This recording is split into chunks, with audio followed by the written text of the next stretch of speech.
मुंह पे बोल। सोनपुर नाम के शहर में विनय और उसका परिवार रहता था। विनय के बड़े बेटे की शादी तो हो गई थी, पर छोटे बेटे की शादी होनी बाकी थी। अलका, मैंने 2-4 लड़कियां देखी है, उनकी फोटो भी साथ लाया हूँ। आप मुझे फोटो दिखा दीजिए।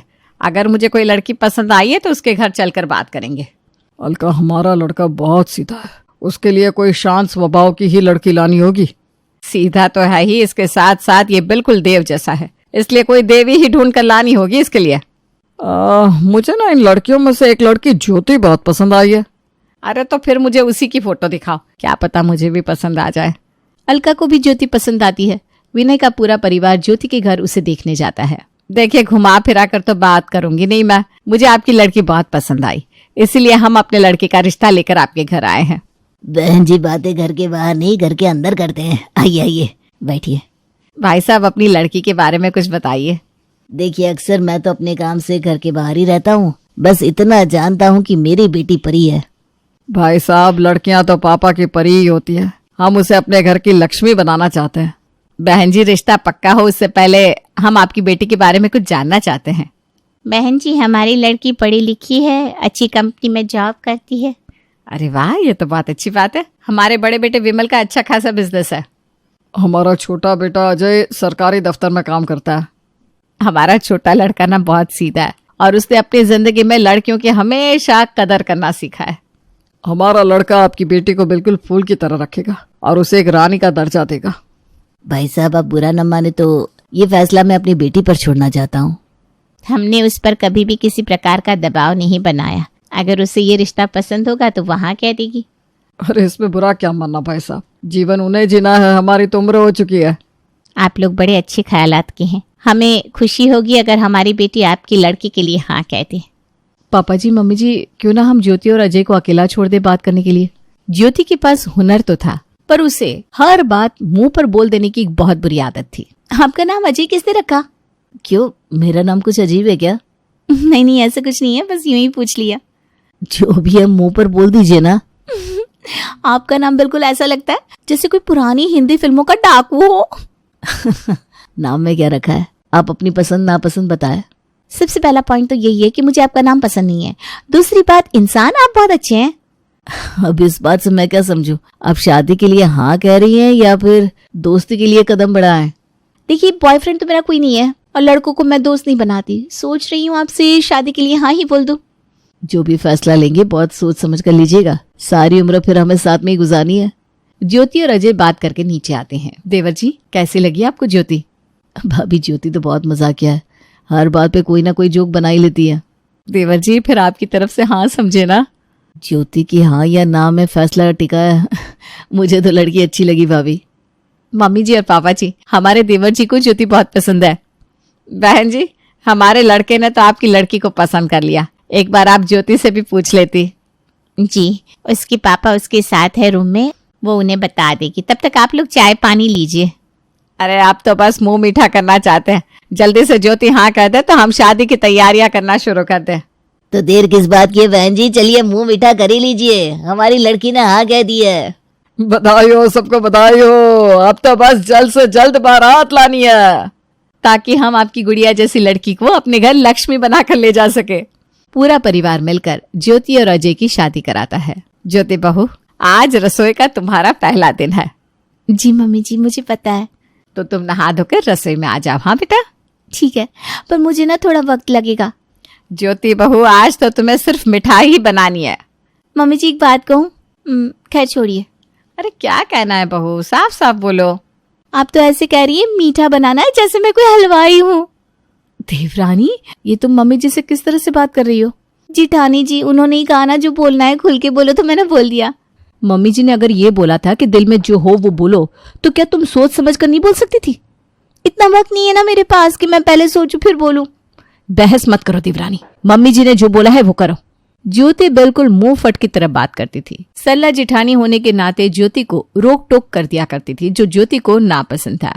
बहू, घर में मेहमान आना शुरू हो गए, जल्दी जल्दी सब मीठा लाकर टेबल पर लगा दो।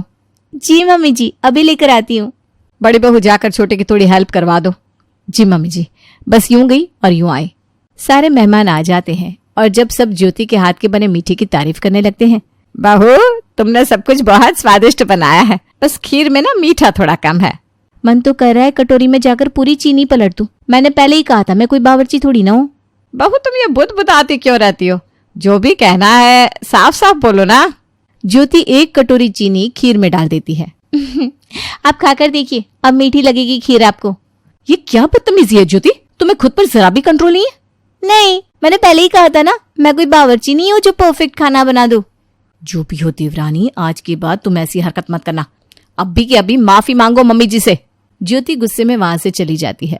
अलका को भी बहुत बुरा लगता है। तभी सरला का पति विमल उससे कहता है, सरला तुम्हारे मम्मी पापा का फोन आया था। जी आया तो मेरे पास भी था, पर मैं फोन नहीं उठा पाई थी। मम्मी जी और पापा जी घर आना चाहते हैं। आप कहें तो मैं अभी आने वाले त्योहार में उन्हें बुला लूं? अरे ये भी कोई पूछने वाली बात है? ये घर सिर्फ मेरा नहीं तुम्हारा भी है। एक बार मम्मी जी से पूछना ठीक रहेगा, क्या पता उन्हें मम्मी पापा का आना पसंद हो या ना हो।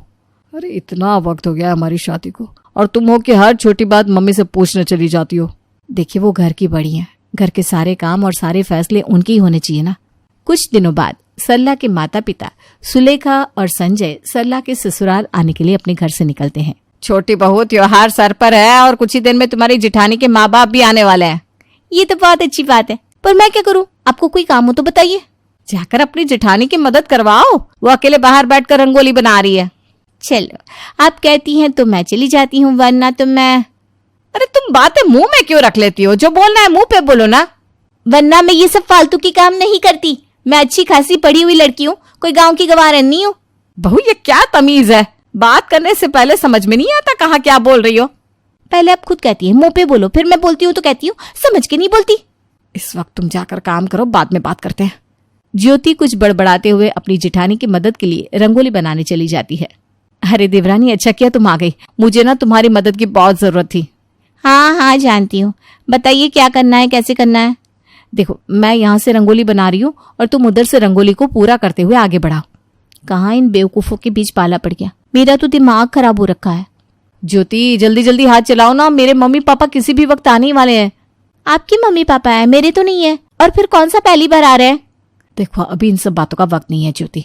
रंगोली बनाते बनाते सरला के हाथ से रंगोली थोड़ी बिगड़ जाती है, जिसकी वजह से ज्योति बुदबुदाने लगती है। तुम कुछ बोल रही हो क्या? नहीं तो जेठानी जी, आपको कुछ सुनाई दे रहा है क्या? तुम्हें क्या मैं बहरी नजर आती हूँ कि मुझे सुनाई नहीं देगा जो तुम बुदबुदा रही हो? आप भी ना अभी बोलने को कह रही हो, फिर कुछ बोलूंगी तो कहेंगी बहुत बोलती है। देवरानी, मुझे ना ये घुमा फिरा के बातें करना अच्छा नहीं लगता। मुझसे जो भी कहा करो साफ साफ कहो। सरला के माता पिता दरवाजे पर ही खड़े थे। ज्योति को रंगोली बिगड़ने के कारण गुस्सा आ रहा था और वो रंगोली पूरी बिगाड़ देती है। देवरानी ये क्या बदतमीजी है? तुम्हें पता है ना मेरे माँ बाप आ जाने वाले हैं। आपने अभी बोला ना बुदबुदाओ नहीं, मुंह पे बोलो। बोलने के लिए कहा था, ये रंगोली बिगाड़ने के लिए नहीं। हाँ तो जिठानी जी, जिस तरह से आपने रंगोली खराब की थी ना, वो भी अच्छा नहीं लग रहा था। तमीज में रहा करो देवरानी, ये सब मेरे साथ नहीं चलेगा। मुझे रंगोली परफेक्ट चाहिए थी, ना कि बिना सर पैर वाली, इसलिए बिगाड़ दी। अब आपकी जो मर्जी वो करो। ज्योति वहां से उठकर चली जाती है और सरला पलट कर देखती है तो उसके माँ बाप वहीं खड़े थे, जिन्हें देखकर वो उदास हो जाती है। बेटा छोटी छोटी बातों पर उदास नहीं हुआ करते, वो तेरी छोटी बहन जैसी तो है। मम्मी पापा नमस्ते, आइए ना अंदर आइए।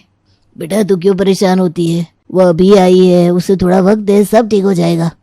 मेरी बेटी तो इतनी समझदार है, फिर आज इस तरह से मुंह क्यों लटका लिया? बेटा कोई और बात है तो बता, हम तेरे साथ हैं। नहीं कोई बात नहीं है। ज्योति को ना बोलने का जरा भी तरीका नहीं है, बिना कुछ सोचे समझे बोल देती है। बेटा अभी वो नादान है, उसमें इतनी समझ नहीं है किससे क्या और कैसे बोलना है। तू शांत रहे और उससे बहस मत कर, अपना बड़ा होने का फर्ज निभा और उसकी गलत बातों को नजरअंदाज कर दे। सरला अपने माँ बाप की बात सुनकर ज्योति की हरकतों को इग्नोर कर देती है। वहीं दूसरी तरफ अजय ज्योति से कहता है, सुनिए मेरे ऑफिस के कुछ दोस्त आने वाले हैं। घर पर क्यों बुला रहे हैं आप? बाहर जाकर मिल लीजिए। नहीं वो आपसे मिलना चाहते हैं, इसलिए आप ना अच्छे से तैयार हो जाइएगा। कब आएंगे वो लोग? कल शाम तक आएंगे। सुनिए अगर आपको ब्यूटी पार्लर जाना हो तो आप जा सकती हैं। ठीक है, मैं कल शाम को तैयार रहूंगी, और अगर कुछ हो तो वो भी बता दीजिए। नहीं अगर आप कर सकती हैं तो डिनर बना दीजिएगा, वरना आप बाहर से मंगवा कर कह देना कि आपने बनाया है। ठीक है, मुझे जैसे सही लगेगा मैं कर लूंगी। अगले दिन अजय के दोस्त घर आते हैं। सब ज्योति से मिलकर खाना वगैरह खाकर ज्योति के खाने की तारीफ करते हैं। बॉबी के हाथ में तो जादू है, इतना स्वादिष्ट खाना, क्या बात है। बात तो सही है राजेश, अजय बहुत लकी है। वैसे एक बात कहूँ, भाभी के मेकअप में भी जादू है। वो कैसे? रसोई में काम करने के बाद भी अभी तक मेकअप उतरा नहीं। मुझे ना ये सब पसंद नहीं है। ये किस तरह का मजाक है? अरे भाभी जी, मैं आपका देवर हूँ, जो भी कहना है मुंह पर गई है। तुम सब कॉर्पोरेट वाले कैसे हो? खुद भी बदतमीज हो और दोस्त भी बदतमीज। लड़कियों से बात करने की तमीज नहीं है। क्या बोल रही है ज्योति जी आप? सही तो बोल रही हूँ, बिल्कुल बेवकूफ और अनपढ़ हो सब। न जाने इस कंपनी में कैसे जॉब मिल गई। अजय, हम तो तेरी वाइफ से मजाक कर रहे थे, उसने तो हमें इस लायक भी नहीं समझा। अजय, अपनी वाइफ से कहो कि वो अभी के अभी सॉरी बोले। ज्योति जी प्लीज मेरे दोस्तों को अभी के अभी सॉरी बोलिए। सॉरी माय फुट, मेरी ज्योति भी तुम लोगों को सॉरी ना बोले। निकल जाओ इस घर के बाहर अभी के अभी। ज्योति जी, आप इस तरह से बात नहीं कर सकती। बिल्कुल कर सकती हूँ। जितना तुम्हारे दोस्तों का हक तुम पर है, उससे कई गुना ज्यादा हक मेरा तुम पे और इस घर पे है। ये घर अब मेरा भी है। ज्योति की बात सुनकर अजय और उसके दोस्त गुस्से में घर से चले जाते हैं। वहीं अगले दिन ज्योति की ननद के लिए रिश्ता आता है। देखिए, हम दहेज वगैरह नहीं चाहिए, हमें तो जैसी लड़की पसंद थी निशा बिल्कुल वैसी है। दीदी, मैंने सुना आपके लिए रिश्ता आया है। भाभी सब सामने बैठे हैं, देखकर तो सवाल करिए। क्या बात है, लड़का तो बिल्कुल हीरो जैसा है। पर एक बात थी, खैर जाने दीजिए। नहीं बेटा, बोलो क्या कहना चाहती हो? आंटी जी, आपका लड़का इतना सुंदर है, फिर भी आप इस काली कलूटी लड़की से उसकी शादी क्यों कराना चाहती हैं? भाभी, आप ये किस तरह से बोल रही हैं? लगता है तुम सिर्फ शक्ल से स्मार्ट हो, दिमाग से नहीं। तुम्हें तो लगता है कोई कॉमन सेंस भी नहीं है। देखिए बहन जी, हमें माफ करिए, हम आपकी लड़के से रिश्ता नहीं जोड़ सकते। अरे भाई साहब, ऐसी भी क्या बात हो गई? अभी तक तो सब फाइनल था। आपकी बहू इतनी मुंह फट है और आप लोग उसे कुछ बोलते भी नहीं। इसका मतलब आपकी लड़की भी ऐसी होगी। नमस्ते जी, चलते हैं। ज्योति के कारण निशा का रिश्ता टूट जाता है, जिससे घर के सभी सदस्य परेशान हो जाते हैं। अजय, अब मैं और बर्दाश्त नहीं करूंगा, यह लड़की सिर से ऊपर जा रही है। पापा, उसकी तरफ से मैं माफी मांगता हूँ। नहीं अजय, मैं अपनी इंसल्ट तक बर्दाश्त कर सकता था, पर इसके व्यवहार और बर्ताव के कारण आज एक अच्छा रिश्ता हाथ से चला गया। अजय, तुम अपनी पत्नी को क्यों नहीं समझाते कि घर में कैसे रहा जाता है? मम्मी और पापा, आप लोग मुझे माफ कर दीजिए। मुझसे जो भी गलती हुई है उसके लिए माफ कर दीजिए। गलती तुमसे नहीं, हमसे हुई है। हम तेरे लिए देवी जैसी लड़की पसंद करना चाहते थे, पर हम असफल रह गए। हमें तो जरा भी अंदाजा नहीं था कि ज्योति इस तरह मुंह फट निकलेगी। मम्मी जी, मैंने भी उसे छोटी बहन की तरह माना और उसकी गलतियों को कभी सुधारने तो कभी इग्नोर करने की कोशिश की, पर देवरानी मुंह फटे और वो बदलने को तैयार भी नहीं है। मैंने जितना नोटिस किया है, ज्योति पहले बुदबुदाती है या फिर कान में बोलती है। तुम लोग जैसे ही कहते हो मुंह पर बोलो, वो सब बोल देती है जो उसे नहीं बोलना चाहिए। हाँ भैया, आप सही कह रहे हैं। फिर तो हम सबको बस एक ही काम करना चाहिए, जिससे हम सबकी प्रॉब्लम सॉल्व हो सकती है। अरे जल्दी से बता बहना, ऐसी कौन सी चीज है जिससे वो बदल सकती है? जब भी वो कुछ बुदबुदाए या कोई भी बात कान में आकर कहे, उनसे कोई बोलो ही मत कि जो भी बोलना है मुंह पर बोलो। हाँ दीदी, बिल्कुल ठीक कह रही हैं। जब हम उससे कुछ बोलने के लिए कहेंगे ही नहीं, तो वो कुछ मुंह पर बोलेगी कैसे? ये तो बहुत अच्छी तरकीब है। इस तरकीब को अपना कर देखते हैं, शायद सब ठीक हो जाए। इधर अजय के परिवार में सब समझ जाते हैं कि ज्योति को अब कैसे हैंडल करना है। मम्मी जी, आज पड़ोसन कुछ देकर गई है, पता नहीं क्या है। कोई बात नहीं बहू, तुम इसे रसोई में रख दो, मैं देख लूंगी। मैं क्या अंधी हूँ जो देख नहीं सकती? क्या है? कोई बताने वाली चीज होती तो बता ही देती। क्या हुआ बहू, गई नहीं अभी तक? जाओ जाकर रख दो। सॉरी मम्मी जी, आपको तो मेरा बुदबुदाना पसंद नहीं है ना। मुंह पे बोल दो जो भी बोलना है।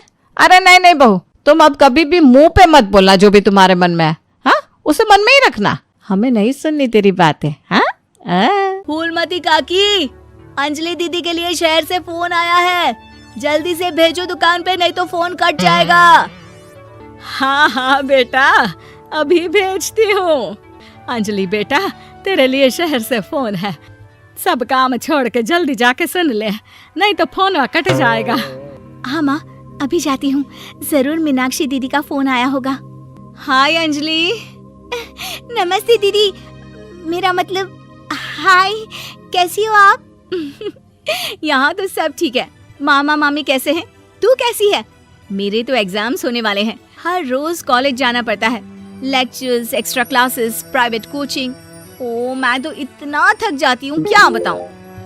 आपकी कॉलेज वाली बहन जी आपको इतना पढ़ाती है, तो घर कब जाती हैं आप दीदी? अरे नहीं, ये सब सिर्फ मेरी प्रोफेसर नहीं पढ़ाती, मैं अलग से दूसरे टीचर्स के पास भी पढ़ने जाती हूँ। दीदी फिर तो आप बहुत थक जाती होगी ना, आप ना पैदल मत जाया करो, टांगा ले लिया करो दीदी। नहीं मेरी भोली बहन, ना मैं पैदल जाती हूँ ना ही यहाँ टांगा मिलता है। मैं बस से जाती हूँ और थोड़ी दूरी के लिए रिक्शा ले लेती हूँ। सच्ची? वहाँ पर टांगे नहीं बस चलती है? वाह, वो भी हर रोज? हमारे गांव में भी बस आती है, दिन में 2 बार। यही तो खास बात है शहर की। यहाँ बसें पूरा दिन दौड़ती हैं सड़कों पर, और सिर्फ बसें ही नहीं, कार, स्कूटर और ट्रक भी। और तो और थोड़ी दूरी पर तो हवाई जहाज भी है, जहाँ से हवाई जहाज आसमान में उड़ते हैं। अच्छा दीदी, मैं फोन रखती हूँ। बुआ जी फूफा जी को मेरा नमस्ते कहना। हाँ माँ, हम लोग शहर में क्यों नहीं रहते? बुआ जी, फूफा जी और मीनाक्षी दीदी तो शहर में ही रहते हैं। अरे क्योंकि तेरे बुआ जी की शादी शहर में हुई थी, इसलिए बेटा। शादी से पहले वो भी तेरे पापा और दादा दादी के साथ गांव में ही रहती थी। तो फिर बा, मुझे शहर भेज दो ना, मैं भी शहर देखना चाहती हूँ। इतनी बार मीनाक्षी दीदी से शहर के बारे में सुन चुकी हूँ, अब मैं भी वहाँ जाकर देखना चाहती हूँ। बस आप मुझे शहर भेज दो। ठीक है, इस बार गर्मियों की छुट्टियों में कुछ दिन रह आना शहर, अपनी बुआ के घर। अब तो खुश ना? हाँ माँ, बहुत खुश। आप देखना मैं शहर जाके कितने मजे करती हूँ। अंजलि अगले दिन स्कूल जाती है और वहाँ अपने सारे दोस्तों को अपने शहर जाने की बात बताकर चिढ़ाती है। अरे श्रद्धा, शीतल, सरोज, तुम लोग इन गर्मियों की छुट्टियों में कहाँ जा रही हो? एकादशी वाले गांव के मेले में। हम तो दूसरे गांव में नानी के घर जाएंगे, उनका घर नहर के किनारे है, बड़ा मजा आएगा।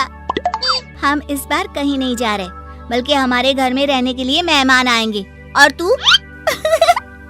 अरे मेरा क्या है, मैं तो बस पास वाले शहर जा रही हूँ, अपनी बुआ जी के घर, वहीं रहूंगी कुछ दिन। तुम लोग चिंता मत करना, मैं चिट्ठी लिखूंगी तुम सबको वहाँ से। पापा मुझे तो चक्कर आ रहे हैं, जी घबरा रहा है। बेटा, शहर आने की जिद भी तो तूने ही की थी। अब पहली बार बस में चढ़ी है तो यही होना था। भुगतो अब। अरे मामा जी, अंजलि, आप लोग आने से पहले बता तो देते, मैं लेने आ जाती बस स्टैंड तक। आओ आओ भैया, आओ बेटी अंजलि। माँ बुआ जी कैसे हैं वहाँ, और भाभी कैसी हैं?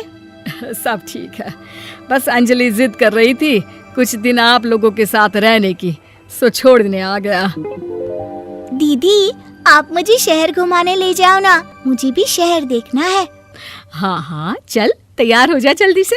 अंजलि तैयार होने जाती है और कुछ देर बाद जब बाहर आती है तो अरे ये क्या कर दिया तूने? मार्केट तक ही तो जाना है। इतनी डार्क रेड लिपस्टिक, इतने बड़े बड़े झुमके और चूड़ियां और चेहरे पर इतना सारा पाउडर। मेरी बहन, ऐसे नहीं चलेगा, जा और ये सब हटा के आ। अरे कैसे, क्यों? मैंने शहर आने के लिए इतनी मेहनत से ये सब इकट्ठा किया था।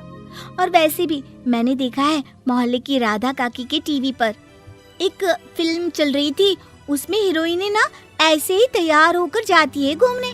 सब पता है मुझे, मैं तो ऐसे ही जाऊंगी दीदी। अंजलि शहर की चकाचौंध को देखकर बहुत हैरान और खुश होती है। ऊंची ऊंची इमारतें, सड़क पर दौड़ती गाड़ियाँ, बड़ी बड़ी दुकानें, उसकी एक्साइटमेंट का ठिकाना नहीं था। दीदी, ये छोटा सा कमरा सड़क के किनारे क्यों रखा है? इसमें कौन रहता होगा? ये कमरा नहीं, पीसीओ है, पीसीओ। यहाँ पर लोग फोन करने आते हैं सिक्का डालकर। ओ, हमारे गांव में तो दुकान पे ही जाते हैं बात करने। अच्छा चल, तुझे रेस्टोरेंट में खाना खिलाने ले चलती हूँ। Excuse me, 2 plate noodles please and 2 Cola. Meenakshi को ऑर्डर प्लेस करते हुए अंजलि बहुत ध्यान से देखती है और थोड़ी ही देर में ऑर्डर लेकर वेटर आ जाता है और खाना टेबल पर रख देता है। अरे ये लंबी लंबी सेवइयाँ खाते कैसे हैं दीदी? और इसके साथ कोई अचार, प्याज, मूली कुछ भी नहीं दिया, बस ये छोटा सा पेट खुजाने वाला दे दिया है। गांव में तो छोटे छोटे चावल ही होते हैं जो कि हाथ से ही खा लेती हूँ, अब इसे कैसे खाऊं दीदी? एक्सक्यूज मी, एक चम्मच प्लीज, और लिटिल प्याज और अचार और मूली और एक गिलास मट्ठा, वो बाद में। हाँ, अब ये सब सुनकर आसपास बैठे लोगों को हंसी आ जाती है। मीनाक्षी भी अपनी हंसी किसी तरह रोकने की कोशिश करती है और वेटर मुस्कुराता हुआ वहाँ से चला जाता है। अंजलि समझ नहीं पाती कि सब किस बात पर हंस रहे थे, लेकिन वो छिप जाती है। दीदी, मुझे लगता है कि मुझे इन सेवइयों को ऐसे ही खा लेना चाहिए, इसी पीठ खुजाने वाले कांटे के साथ। एक काम कर, तू मुझे खाते देख, जैसे मैं खाऊं तो भी वैसे ही खा ले। ठीक है दीदी। अंजलि खाते खाते नूडल्स में सिरका ज्यादा डाल देती है, फिर ऊपर से नमक दानी से खिलते हुए काफी नमक भी अनजाने में छिड़क लेती है। अरे ये क्या क्या खा लिया? अरे हाय हाय, कितना कड़वा है। पानी पानी, ये काला शरबत ही पी लेती हूँ। और जल्दबाजी में अंजलि जल्दी जल्दी कोला पी लेती है, जिससे उसके नाक में झंझनाहट होती है। दीदी, मुझे ले चलो यहाँ से। मैं ये सब शहरी खाना नहीं खा सकती। अब शर्म के मारे मीनाक्षी अपनी बहन को वापस घर ले जाती है और कहती है कि देख अंजलि, माना कि शहर और गांव एक दूसरे से बहुत अलग है, लेकिन इसका मतलब ये नहीं कि हमेशा शहर ही बेहतर हो और उस वजह से हमें वो सब करना पड़े जो हम नहीं कर सकते। शहर में सहूलतें तो हैं ही, पर चुनौतियां भी हैं। हम जहाँ भी रहें, हमें कभी अपने आप को कम या ज्यादा नहीं समझना चाहिए। और किसी भी नई जगह में ढलने में समय लगता है, उसके लिए तुम्हें दूसरों की नकल करने की कोई जरूरत नहीं है। बेटा, घूम लिया शहर या अभी और घूमना है? नहीं पापा, मैं अपनी गलती समझ गई हूँ। आप गांव ही ले चलिए मुझे।